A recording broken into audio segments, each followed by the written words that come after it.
Hello, everyone. So it's been another day, and I have received some more feedback, some more thoughts on what this video series would look like in the future. And what does it all mean? There has been questions, like what are these highlights, and what's read wise and everything. And I'd suggest, if you still have those questions, some of the earlier videos answers those questions. And for now, let's just jump into the highlights for today. The first one is from Originals. Instead of causing us to rebel because traditional avenues are closed, the protagonist in our favorite stories may inspire originality by opening our minds to unconventional paths. Okay, there's not. It's actually a part of a section, and so there's not like this highlight in itself does not tell much, but it's the context here is, you know, what appeals to us about about innovations, about new ideas, about originality, and it's this particular highlight. It's talking about the protagonists in our favorite stories. They inspire originality by taking unconventional paths, by opening our minds to unconventional paths, things that we have never thought of before, ways to solve problems that we didn't think of. And it of course it plays in larger segments, so there's not really much to talk about over here. Let's move on. Day to Lead by Brené Brown. I think that the Unicode character thing has been fixed in the name Brené. Earlier, it was kind of, I think it was kind of messed up, or maybe that was in another book. I think it was in that Braving the Wilderness book. So anyway, yeah. So we know that the way to this highlight from Day to Lead. We know that the way to move information from your head to your heart is through your hands, and I've shared before. What this bias for action means to me, uh, especially in my current phase of life. Where I'm again trying to prompt myself to action sooner. Not try to overthink things too much. That's I found myself in a rut of overthinking things and procrastinating a while back, and again I'm trying to get back into taking action by highlighting reminders like this that prompt me to take action. And what this tells me that if you think of your brain and your heart, as organs, I mean, like, not biologically speaking, but as but kind of like figuratively speaking, where your brain is the organ that kind of decides rationally what needs to be done or what should be done or how we could do something, like from a rational sense. And heart is the organ of understanding, that okay, that deep understanding that you'd have, that you when you have internalized a learning, when you've internalized a lesson, you could say that it's in your heart now. You're not really thinking about it; it just happens. It's muscle action, or that kind of a thing. So the highlight that tells this, that if you want to move information from your head to your heart, or from your rational set of thoughts, that okay, like where you still perform a set of activities consciously, if you want to move it from there to your to a force of habit, to so close to your understanding that it just becomes another habit, that you regularly do, that you routinely do, you do it through your hands, you do it through action. And that kind of appeals to me. It says that okay, don't wait for something to become easy before you start doing it. And this was one of the mental blocks I had for a long time. I would wait for something to get so easy, then then I would routinely use it. Of course, that didn't make sense then. It doesn't make sense now. So this highlight, it kind of reminds me about that okay, act and understanding will follow. We had an highlight very similar to this yesterday as well. Well, for now, let's move on. This is from Getting Things Done. In order for your mind to let go of the low level task of trying to hang on to everything, you have to know that you have truly captured everything. You have to know that you have truly captured everything that might represent something you have to do, or at least decide about. And that at some point in the near future, you will process and review all of it. So, one of the central ideas of this book is that, in kind of outsourcing all the things that you remember, that you have to remember, that, okay, that, oh, I need to go buy something, or I need to go complete this errand, or I need to reply to this email. Rather than keeping it all in your head, you outsource that. You kind of offload it to physical medium, some other physical medium. Like a Todoist application, or pen and paper. And the idea, this highlight explains the idea behind that, and it's that each lower level task, like the mechanics of each lower level task, okay, reply to this email, don't forget milk, whatever. If you put it down in a paper, if it is somewhere else from your brain, now your brain is actually free to, like someplace reliable, not like, someplace you just write it down someplace and throw it away, because then your brain knows that, okay, no, you've not really saved it, you've just kind of written it down and thrown it away. It doesn't make any sense. The brain still has to remember that. But if you put it in someplace reliable, when the brain knows that, okay, it's always there, it is going to come up when the context is there. Like there is this later discussion on context and content and everything. So when the context comes up, this medium, like this application or this book, will pop up and tell you that, okay, yeah, don't forget milk. If that reliability is there, then you're truly then your mind can let go of that task. That's what the highlight is saying. Only then can it let go, when the medium itself is reliable. So when you've truly captured everything that you, like the highlight says, when you've truly captured everything that might represent something, you have to do, or at least decide about. So let's move on. Okay, voltage effect. This is an interesting book. It is about, scaling.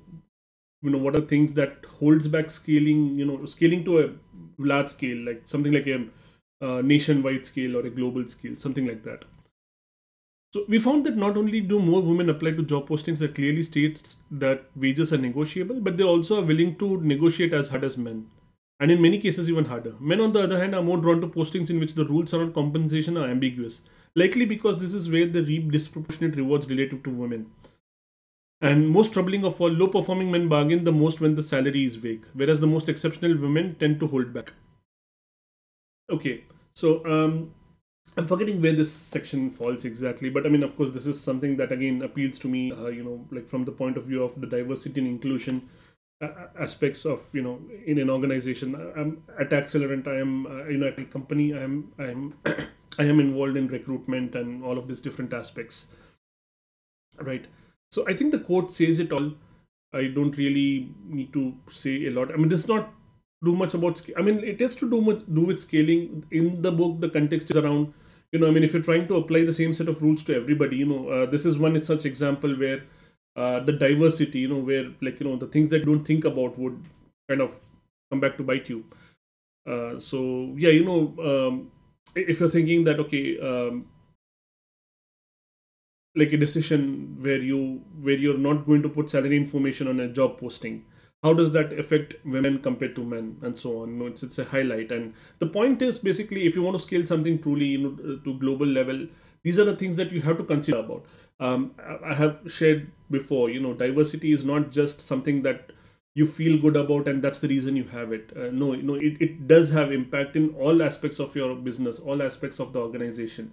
It is a very, very practical aspect to consider when you're planning your business or when you're planning your growth. uh, it just makes business sense.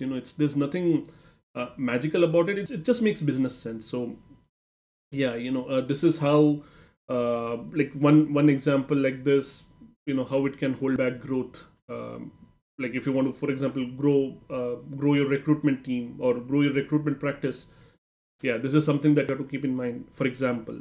Yeah, well, let's move on. This is from Accelerate, another new book. I think another first book over here.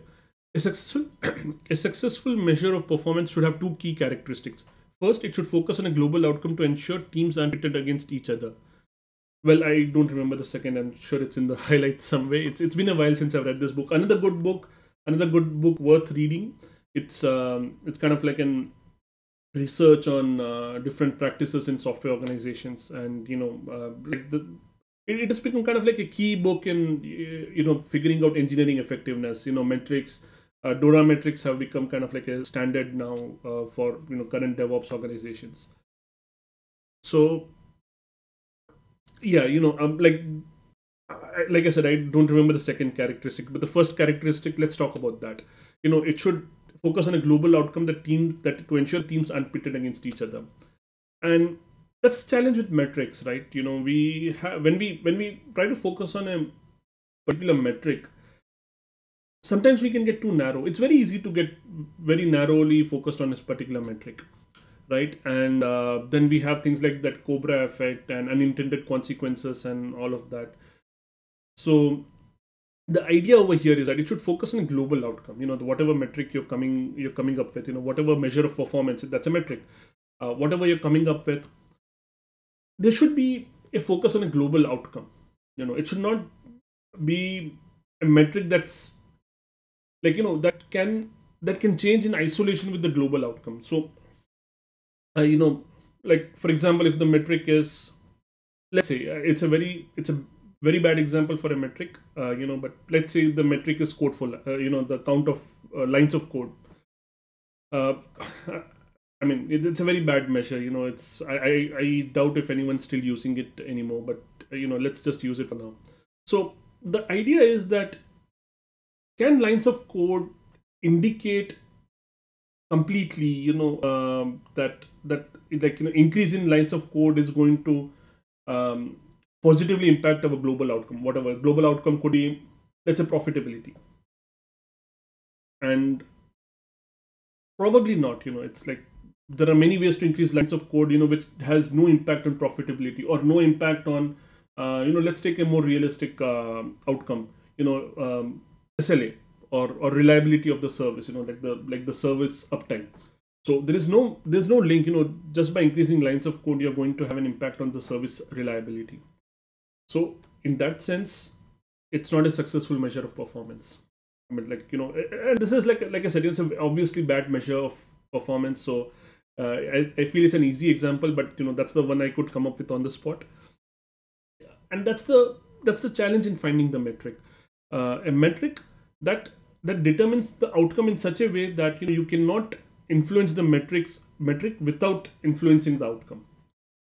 So that's the challenge. And of course, the book goes on to talk about Dora metrics. It's a collection of metrics. One such magical metric does probably not the answer. There is discussion about this in the book Working Backwards, where attempts to condense different metrics into one single metric, it does not help. It does not help anyone.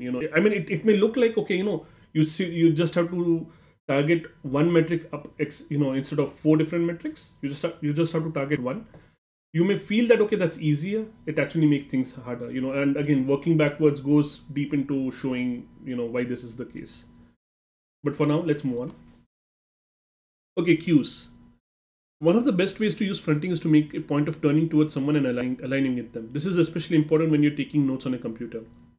You immediately become more charismatic by fronting with someone. Do it while standing in the break room, while mingling at a bar or conference, or even when talking to your children.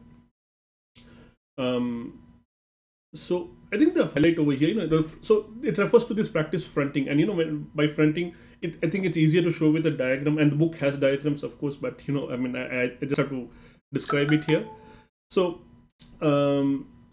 yeah, you are in fronting, you are completely facing the other person. Not just with your face, but with your whole body. So if I'm looking at you, I'm looking at, like, for example, I'm looking at the camera right now, not at you, but yeah, when I'm looking at the camera, I'm completely fronting myself to the camera. My whole body, my shoulders, my chest, my legs, everything is facing the camera, and that's fronting. So when you're talking to somebody like this, sometimes when we talk to somebody, we maybe we stand like this and face towards them and talk, and that's not fronting, and that's not a good cue. Again, it depends on what message you want to send. So like the book does not make a case that, okay, this is a good thing or a bad thing. What it says that, okay, in this particular scenario, what is the message that you want to send, and based on that, use the appropriate cue. So if the message you want to send is that, don't talk to me, yeah, then you would not front, because that is essentially sending a signal that, okay, I don't respect you. I don't really care about what you have to say. I'm just turning my head because I feel like I have to, to be polite, but I'm not really listening to you over here. Whereas fronting sends a signal that, okay, I'm listening completely to what you have to say. Let's move on. This is from Get It Done. The principle of dilution helps us determine when it's better to set fewer incentives. Adding incentives and then removing them is disappointing, as the drawing children in leper study discovered. It further weakens the association between the activity and its original purpose. For that later reason, adding incentives that you don't care for will also reduce your motivation, even when the incentives remain in place. So this is another very interesting thing that I learned from this book, about how incentives matter, and it's not such a, it's not a very reversible decision, like there are two types of decisions, reversible and non-reversible ones. And I always thought, okay, incentives could be a reversible decision. If they don't work out, remove it. But it turns out they're not that reversible, as I thought.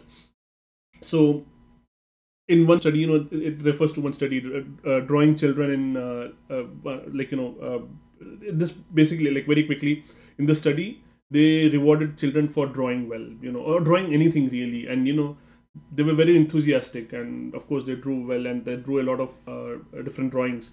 But once the incentives were taken away, children who were interested in drawing, they also started. They also, I mean, sorry, the children who were interested in drawing, when the incentives were removed, even they stopped drawing. They were otherwise interested, and they were drawing even before the incentives were there. But the act of adding incentives and removing them caused them to stop drawing. So yes, it is. It was kind of. It makes sense. I mean, when I read about it like this, it makes sense. But yeah, it was surprising at the time. So yeah, it's. Yeah, there is this later thing. Adding incentives that you don't care will also reduce your motivation. So and like that's the principle of dilution in action, because we have certain reasons why we do things. Like drawing could mean something to me, and that is why I draw. Not because of incentive, but because it means something to me, and that is why I'm drawing. But if I'm going to add reasons, if I'm going to add, oh, I'm also drawing because I'm going to get some incentive, I'm going to get money for it, and or oh, I'm also going to get critical acclaim for it, or I'm also going to get recognized for it. If I'm adding more and more reasons, my core reason has now diluted, and that's the principle of dilution, and that will also reduce my motivation, because like the core reason why I was drawing, it's kind of gotten reduced in scope, or it's kind of gotten diluted now. Well, let's move on. Another one from Get It Done. Our young listeners inferred that a snack that serves multiple purposes tastes good and helps you learn how to count. It's probably not very good at the one purpose that they really care about, being tasty. It's a big blow to parents who've long relied on the promise that carrots and broccoli would help you grow up big and strong, to persuade kids to eat their vegetables. So I think like the previous what I just discussed, still applies to this. Again, if a snack serves multiple purpose, it's probably not good at the one thing that you actually care about. It's like very similar to the incentives thing. That if you're doing something for multiple incentives, multiple reasons, your core reason gets diluted. So yeah, I feel it's probably a repeat of what I said earlier. This is from Science of Overcoming Procrastination. 4 strategic planning tactics to help preempt procrastination before it even begins. Use the sting method. Focus on the process rather than the product. Manipulate variables in the procrastination equation. Pit your hated tasks against each other, and use temptation bundling. Okay, I don't remember all of the things over here. Like sting method. It's an acronym, or I think it's a backronym really, and I don't remember it. So but there are a few things that I do remember, and I can talk about them. So focus on the process rather than the product. Now, one of the reasons, we have discussed this before. One of the reasons why we procrastinate is because we don't have clarity of what the outcome is going to look like, and that stops us. Because we can't imagine it perfectly. We don't even begin, because when we don't know, what's it going to look like. What should I aim for? Because I don't know what it looks like. It's not clear. And that is why the tip over here is to focus on the process, because if you try to focus on the product, you will get lost in this perfectionist tendencies. So when you focus on the process, you're focusing on the very next action that you're going to take. By the way, this is something that we discussed in one of the highlights from not Get It Done, Getting Things Done, from that as well. It's like with the author, they focus on, like, when you write down your to-do items, don't write about the outcome, write the next action that you need to take. Anyway, back to this. So yeah, focus on the process. variables in the procrastination equation, I vaguely recall this, but I don't really know. And the last two are kind of similar in my mind. Pit your hated tasks against each other and use temptation bundling. They're kind of similar. So I think it's best described with an example. So for example, if I'm working out, it's boring. It feels like a waste of time, right? But it is important for me to do that, right? So the way I get myself to work out is by listening to podcasts. you know so I know that I enjoy listening to different kinds of podcasts and everything. So, and workout gives me a good, it's a good mechanism to, when my hands are busy, I put on my earplug, sorry, the earbuds, and I'm listening to podcasts while I'm working out. And so the podcasts are actually encouraging me to work out more. And yeah, you can, the book goes into different examples of different temptation bundlings you could use. If you're going out for a walk, listen to your favorite music and all of that. So yeah, I don't remember a lot of this, but I think, yeah, let's move on. Stolen focus. I found it startling to discover that you can throw out almost everything we regard as schooling, all the testing, all the assessments, even formal teaching, and still produce people who can read, write, and function in society. This tells you how much of what we are. This tells you how much of what we are neurotically putting our kids through is pointless at best. Okay, so here the author is referring to a school where, basically there is no testing, no assessments, no formal teaching. The children decide what they want to learn, and they have libraries. They have teachers, but like children go and approach the teachers when they want to learn something. Otherwise, they are working in groups, they're playing in groups, and they're organizing, and it's like completely free play otherwise. And when they want to figure out something, like, okay, I'm more interested in boats, so they make it a project that, okay, like start with paper boats or whatever. However they want to start, they figure it out. They figure it out in groups. They figure it out alone, but mostly in groups. And then they go and seek help from one of the teachers or one of the staff, and they get help. And like it works. Apparently the school works, and like that's what the highlights say, that how much of what we are putting our kids through, like all of this testing and assessments and all of that, it's pointless at best. And of course the implication is, at worst, it's actually actively impacting their creativity and you know ability to focus. And like that's what the book is about, right? Ability to focus, ability to pay attention. So yeah, it was a very intriguing thing, this particular school. I think it was somewhere in Massachusetts. I'm forgetting, like the school that the author mentions over here, somewhere in Massachusetts, if I'm not wrong. Anyway, let's move on. It's really the last highlight, and we have a bonus one from Grit. I'm just going to read it quickly. I've not read this book, so I'm not really sure. It's a good book, and it's on my to-do list, by the way. But yeah, I've not read this yet. The plain fact remains that men, the world over, possess amounts of resource which only very exceptional individuals push to their extremes of use. I think it's like a part of a quote, so like you can see it from the opening quote. So yeah, I have no context of this. So I guess that's it for today. And once again, thank you for being with me. I think this officially is the 10th video in the series. So 2 weeks I've been doing this regularly as intended. And again, let's see how it goes. Like in my yesterday's video, I discussed about what this could look like in the future, whether it's separate videos or something else. Let's see how it goes. And for now, thank you. Have a good day.